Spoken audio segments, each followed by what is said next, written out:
السلام علیکم ورحمۃ اللہ وبرکاتہ نحمده ونصلی علی رسولہ الکریم اما بعد۔ آج کا سبق سن لیجئے۔ آج کے سبق کی سرخی ہے پیارے اللہ سے محبت کیجئے، پارٹ 5۔ حضرت ابو الدرداء رضی اللہ تعالیٰ عنہ روایت کرتے ہیں کہ رسول اللہ صلی اللہ علیہ وسلم نے ارشاد فرمایا، کیا میں تم کو ایسا عمل نہ بتاؤں جو تمہارے اعمال میں سب سے بہتر ہو، تمہارے مالک کے نزدیک سب سے زیادہ پاکیزہ، تمہارے درجوں کو بہت زیادہ بلند کرنے والا، سونے چاندی کو اللہ تعالی کے راستے میں خرچ کرنے سے بھی بہتر، اور کئی چیزیں بتائی رسول اللہ صلی اللہ علیہ وسلم نے۔ صحابہ نے عرض کیا، حضرت ضرور بتائیے۔ تو رسول اللہ صلی اللہ علیہ وسلم نے ارشاد فرمایا، وہ عمل اللہ تعالی کا ذکر ہے، وہ عمل اللہ تعالی کا ذکر ہے۔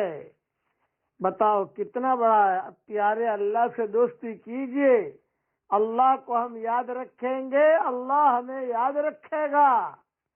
یہ حدیث جو میں نے بیان کی ہے یہ ترمذی میں ہے۔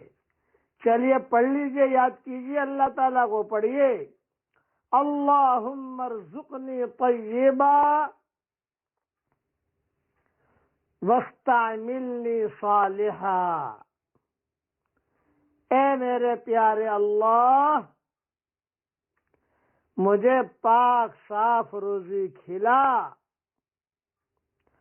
اور مجھے اپنے اچھے کاموں کے لیے استعمال فرما۔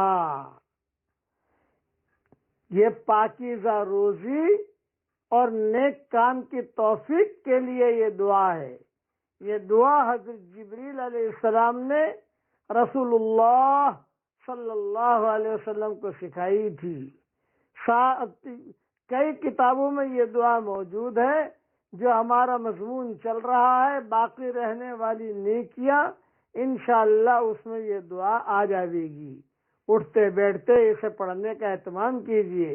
علماء نے لکھا ہے جو یہ دعا پڑھتا رہے گا اللہ اسے پاکیزہ حلال روزی بھی دے گا اور اللہ تعالیٰ نیک کام کرنے کی توفیق بھی دے گا۔ روزی کے اندر سب کچھ آ گیا، کھانا پینا بھی آ گیا، پیاری دلہن بھی آ گئی، پیارا دلہا بھی آ گیا، ضرورت کی ساری چیزیں آ گئی۔ ہر لائن کی حاجت کو اللہ تعالیٰ پورا کرے گا، وہ قادر مطلق ہے۔ ایک مرتبہ اور پڑھ لیجئے، اللہم ارزقنی طیبا واستعملنی صالحا۔ اللہ تعالیٰ یہ دعا ہم سب کے لیے قبول فرمائے، آمین۔ وآخر دعوانا ان الحمدللہ رب العالمین۔